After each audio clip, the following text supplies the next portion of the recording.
Hello,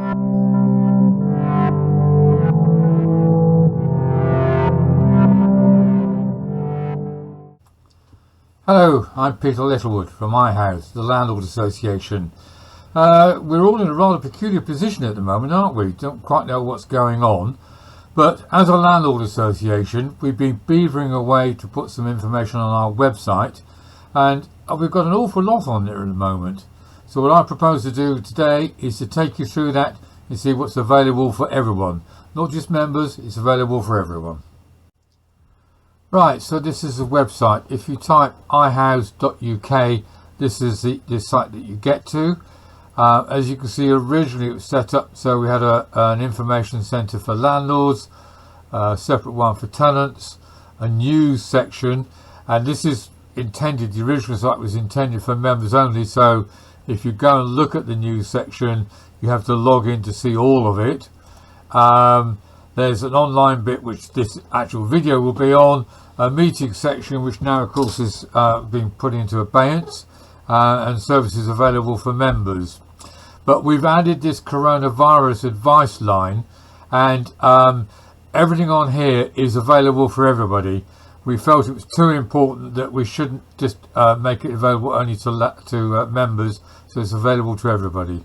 So if you click on that, then you'll find it comes into three basic areas. An area for landlords, some government advice and some tenant advice. So let's just take you through it if I can do. So click on the landlords, and we've got a little bit here. It's not the tidiest of websites. Obviously it was put together in a bit of a rush, and we always hope it's going to be a temporary one. So you've got some advice here for landlords.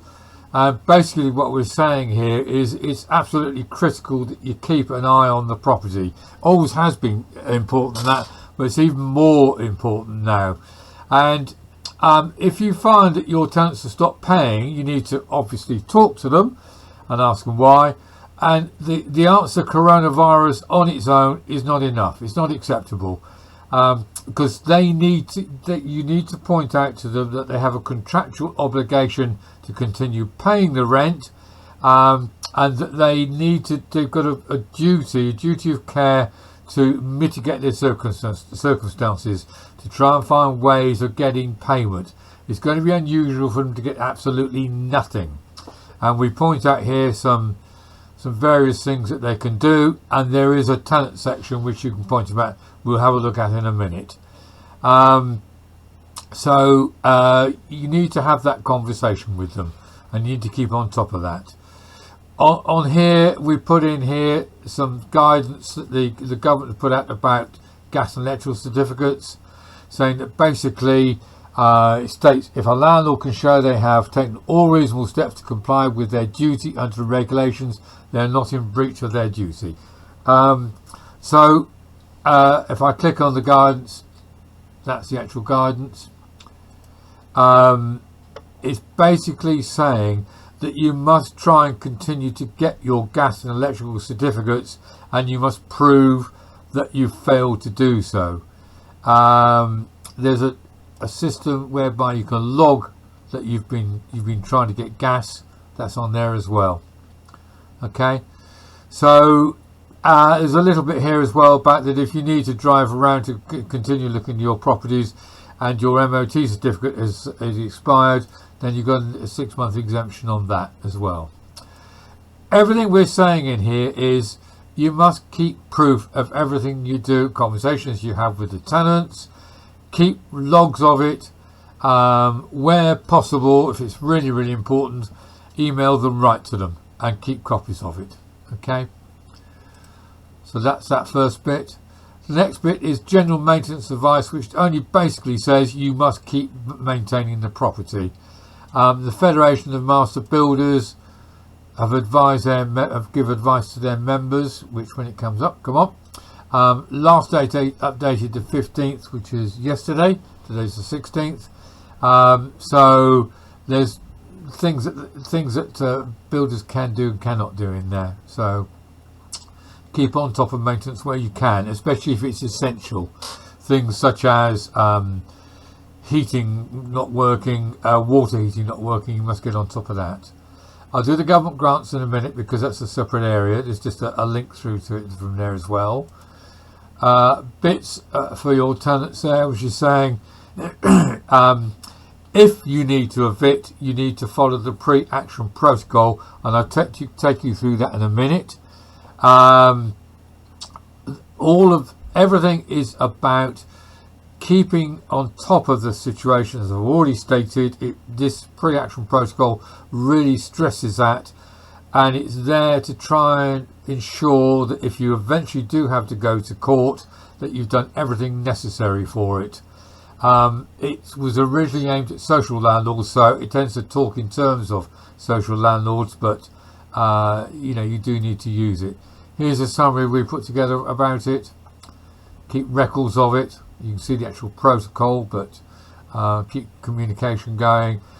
Court proceedings is the last resort. Okay, so that's that. If we go back to, we've got a section for HMO landlords, which is saying that you need to keep an eye on, that they need to be aware of the symptoms of COVID, and that's what the symptoms are. But also that you may well want to put, let me try and find it, you may well want to put a poster up in your property. That's on there, so you can print that and put it up, which tells them that things that they've got to do. And if one of your tenants, and this is true with properties as well, gets sick and you need to clean it, then there's some advice from the government on how to do deep clean for a property. But what we're saying here is that if you've got tenants in an HMO and you need to keep them apart as much as possible, where it's obviously not completely possible, well, it may not be completely possible, but can you give them their own separate crockery? Can they work out a rota between them so they're not together at the same time? But that's not always possible. We've also got a bit, and I'll drop down to this one, about student landlords. And what we're saying there is, again, as with students always, it's an odd situation that we've told that they're going to get their grants for the rest of the academic year, which takes them through to June, July time. You may have the situation that some students have decided to stay in your property because they're still getting taught, albeit online, and they may well want to work together. And that's quite easy. They're in the property, they're getting their grants, you can still charge them rents. You may have the situation where they've gone, but they've left goods in the property, which means you can't actually let it out. So that one you may have to negotiate. You also may get the situation where they've completely left the property, taken all the goods, they're not intending to come back. It's up to you. You need to negotiate that one. But there is some information here from an independent advice, so have a look at that as well. Okay, so that's to do with students. As we said, we've got some amendments to evictions. Now, let's just reiterate what notices are. That only two bodies can cease the tenancy in general. The tenants can cease the tenancy and the courts can cease it. Normally, the landlord can't cease it. They can ask for it to be ceased. So that's what a notice is. You're asking your tenant to cease the tenancy and leave the property. And if they do that, then that's absolutely fine. If they don't do that, under normal circumstances, at the end of the tenancy notice, you would go to court, and if you've done everything correctly, then you will get a court order for them to leave. And if they still don't leave, you've got to go to a bailiff's order. But the difference now is that both the notices, the Section 21 and the Section 8, have been amended so they're all 3 months notice. So the Section 8 was a variety of times according to the ground, but that's now just for any ground is 3 months, and the Section 21 used to be 2 months notice, again 3 months. And again, the difference is that you can't, if they don't leave, you can't go to court until after the end of September, unless that's changed, which it may well be.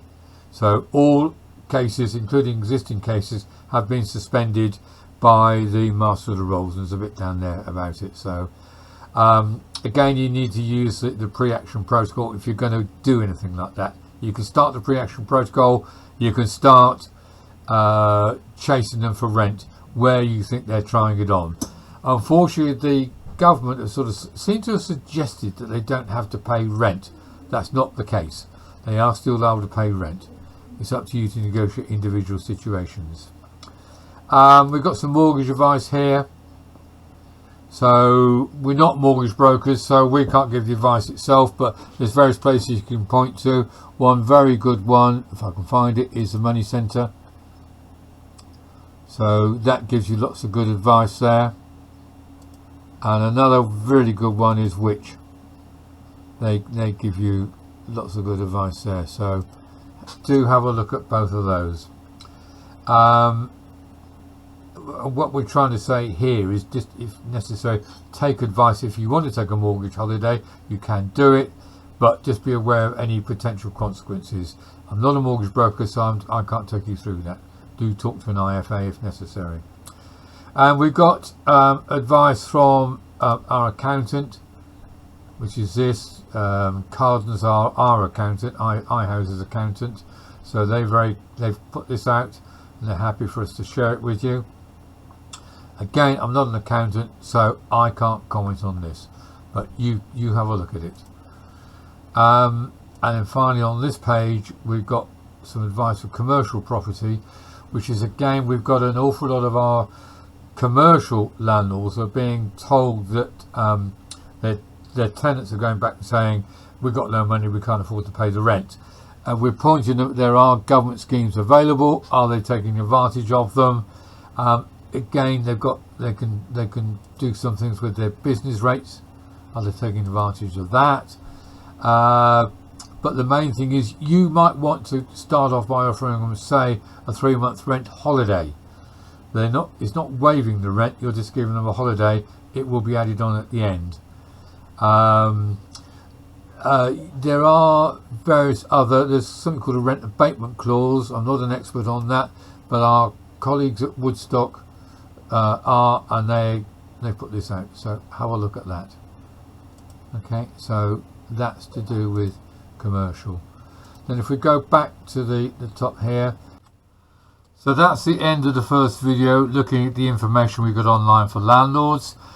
Please have a look at the second video, which will then look at the official government advice and tenant advice.